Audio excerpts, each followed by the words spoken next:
Disgustingly, may bagong patama kina Zainab at Ray Parks.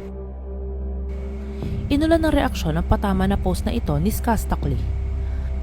Matatandaan na viral at pinag-usapan ng buong Pilipinas ang kasalang Zainab at Ray nito lamang Hunyo 1. Matapos kasi may upload ni Zainab sa kanyang YouTube channel ang buong kaganapan sa kanyang kasal. Samot-saring komento at salita ng intriga ang kumalat sa social media.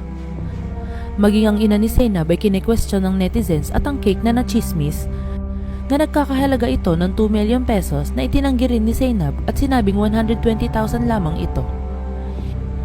Hindi rin nakaligtas ang paper plates na namataan at napansin ng mga netizens at aniya ni Zainab ito ay para sa mga pika-pika ng mga bisita. Ngunit hindi pa rin nakaligtas ang ex-boyfriend nito na si Disgustingly na ang ama ng kanyang anak sa pangungutya ng mga tao.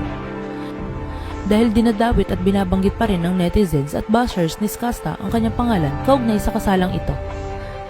Samot-saring hate comments at memes ang kumakalat sa Facebook na may kumukha ni Disgustingly na talaga namang ikinatuwa ng lahat.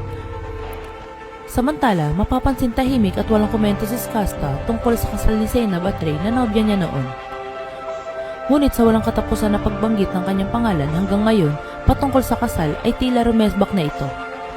Namataan ng netizens ang post ng singer na si Disgustingly na ang sabi ay hanggang magkulay violet raw sila na may pagtawa at emojis. Iniugnay naman ni netizens ang patama na ito kay Zainab matapos ito mag-post ng litrato kasama ang asawa na si Ray Parks habang sila ay naliligo sa bathtub.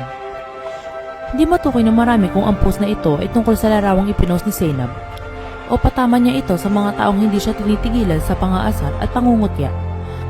Wala namang komento si Zainab sa kung ano ang naging reaksyon o saloobin ni Disgustingly sa kanyang kasal. At hindi na niya priority ang mensahe o sasabihin ng kanyang ex-boyfriend gayong masaya na ang buhay at puso ni Zainab sa piling ni Bobby Ray Parks Jr.